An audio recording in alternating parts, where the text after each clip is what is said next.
It's March 7th. Welcome to yes2hellwith.com.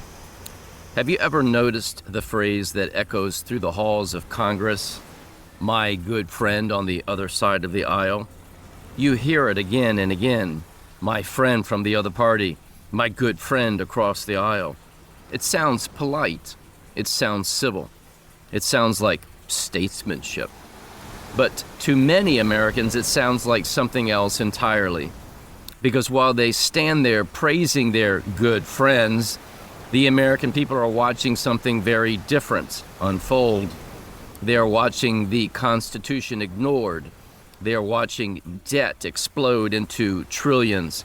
They are watching laws written that no citizen ever voted on or desired in the first instance. They are watching agencies rule where legislatures once debated. They are watching a republic slowly replaced by administrative management. And through it all, the language remains the same. My good friend on the other side. Isn't that curious? Because the oath these men and women take is not to their friends. It's not to their party. It's not to the machinery of Washington. Their oath is to the Constitution of the United States, and their offices are not meant to serve each other. They are meant to serve the people. Yet what Americans increasingly see is something different. Deals made behind closed doors. Compromise is not about principle, but about power. Negotiations not about liberty, but about management. The representatives of the people speak warmly of their friends with one another, while the very document they swore to defend is treated as flexible, negotiable, and secondary. Think about the irony. The only friendship that truly matters in a constitutional republic is the relationship between the representative and the Constitution that he or she swore to uphold. If that bond is broken, all the politeness in the world means nothing. And if I were a member of Congress or the Senate, I would never stand there and say, my good friend on the other side of the aisle.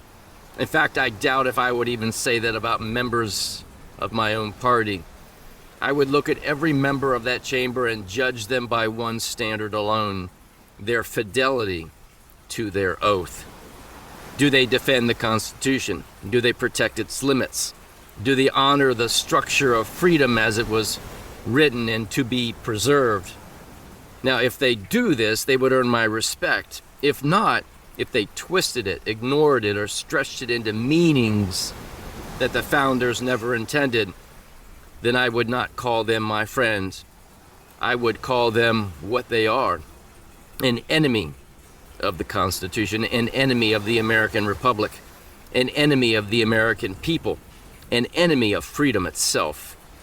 Because in a constitutional republic, loyalty to the Constitution must come before loyalty to colleagues, before loyalty to party, and certainly before loyalty to political convenience.